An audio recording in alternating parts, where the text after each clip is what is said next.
Provinsi Banten merupakan daerah yang kini makin berkembang. Banyak generasi berprestasi yang mengangkat nama Banten dan Indonesia ke nasional bahkan internasional. Tidak lain adalah pengaruh dari menjamurnya sekolah dan perguruan tinggi serta pengajar yang berkompeten di bidangnya. Oleh karena itu, Universitas Sultan Ageng Tirtayasa yang merupakan sekolah tinggi negeri di Banten menghasilkan beragam jurusan baru. Salah satunya adalah pendidikan luar biasa.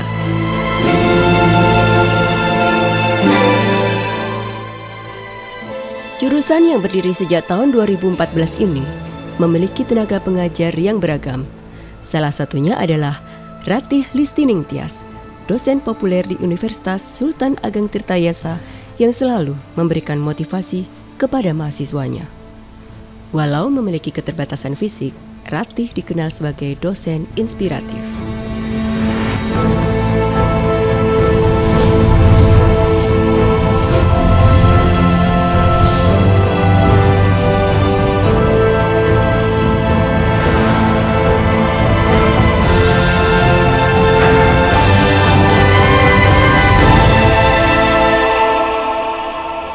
Ketika saya masuk TK, saya baru menyadari ada sesuatu yang berbeda.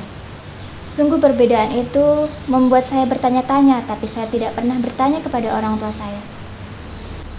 Apa sih yang membuat saya berbeda? Teman-teman saya bisa berlari, bermain dengan ceria ke sana kemari, bisa bermain sepeda. Tapi saya tidak bisa melakukan sesempurna itu.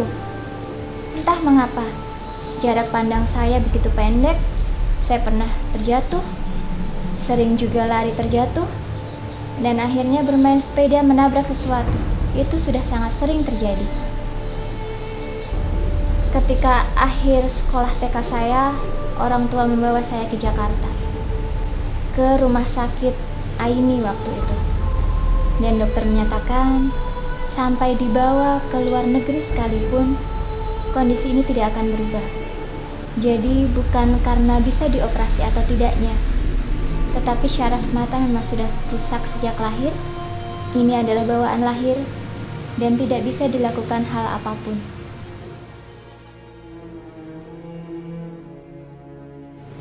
Menjadi seorang guru adalah impian saya sejak kecil.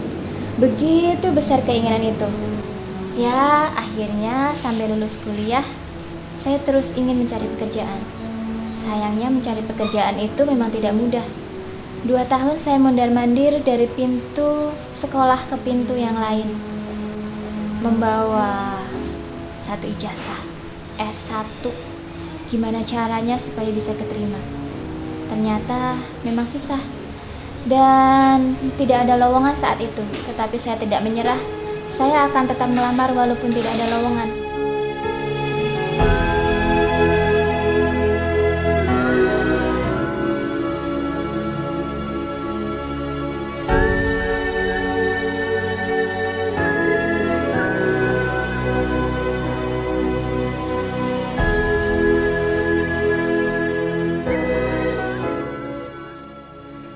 Kesulitan mencari kerja dialami oleh Ratih, padahal ia merupakan sarjana pendidikan dari UNS Solo, yang kemudian meneruskan sampai jenjang S2 pendidikan luar biasa di UPI Bandung. Ratih pantang menyerah untuk mencari pekerjaan sebagai seorang guru, yang mana guru merupakan impian terbesarnya.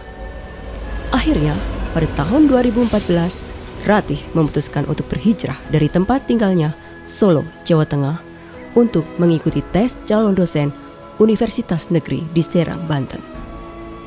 Dari sejak itu, saya mencoba mengubah pola pemikiran saya bahwa saya tidak harus menjadi seorang guru, bahkan mungkin bisa menjadi seorang dosen. Dan berjalannya waktu, saya mencoba melamar di mana-mana. Dan akhirnya awal tahun 2014, tepatnya bulan Maret 2014, saya ditemani oleh ibu saya melamar ke PLB UNESA, Universitas Negeri Surabaya. Hanya saja ketika wawancara dan mengajar, saya gugur dan akhirnya saya tidak mendapatkan apa-apa di sana. Beberapa bulan kemudian, saya mendapatkan informasi ada lagi lowongan pekerjaan di Serang, Banten. Saya coba ikuti dan saya diantar ibu saya ke Untirta, Universitas Negeri Sultan Ageng Tirtayasa di Serang, Banten, untuk melamar pekerjaan sebagai dosen PLB. Sungguh, sujud syukur pada diri saya dan kedua orang tua saya. Saat azan maghrib berkumandang, ada informasi bahwa saya diterima. Subhanallah, saya benar-benar tidak menyangka saya mendapatkan kebahagiaan. Saya diterima di Untirta. Sampai akhirnya ibu saya mengantar ke Serang, Banten, dan saya bisa benar-benar merasakan bagaimana berkahnya menjadi seorang dosen.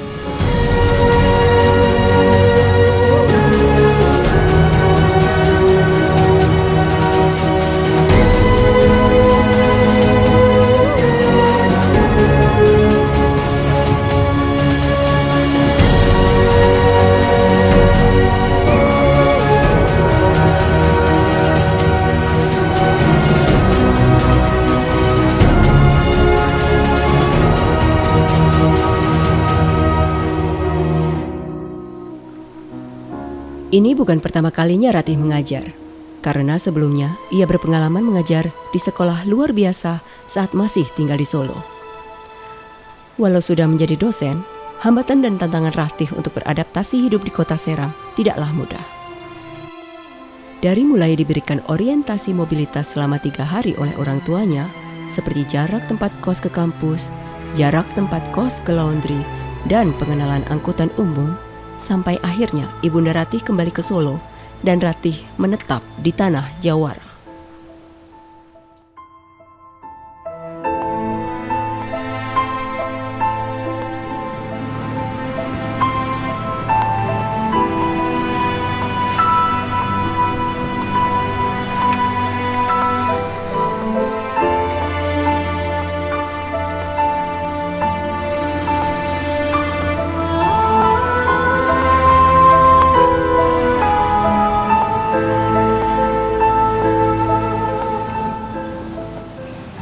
Menyerahkan uang 50.000. Yang saya tahu uang 50.000 itu ada tanda khususnya.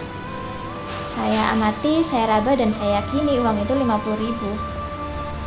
Tapi ketika saya turun dari angkot dan saya mengecek hasil kembaliannya, ada yang beda.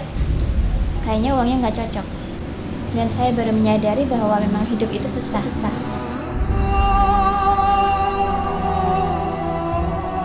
Walaupun banyak kesulitan, namun bukan menjadi hambatan untuk Ratih terus mendidik mahasiswanya agar berprestasi.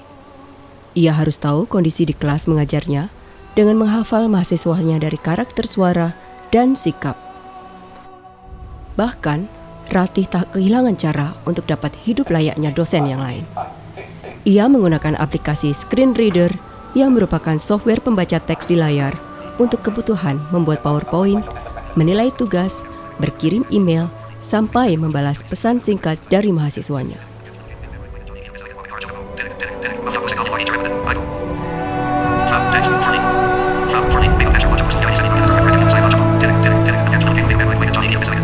Entah mengapa, saya berpikir bahwa kesulitan-kesulitan yang saya hadapi tidak membuat saya menyerah. Saya tetap merasa semangat walaupun jauh dari orang tua. Segala penyemangat saya adalah mahasiswa-mahasiswa saya yang mau belajar dengan tekun, yang mau tetap menerima serta menghormati keberadaan saya tanpa melihat ketidakmampuan saya.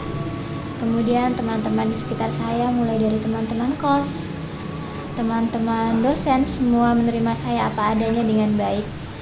Dan semuanya itu membuat saya semangat lebih berapi-api.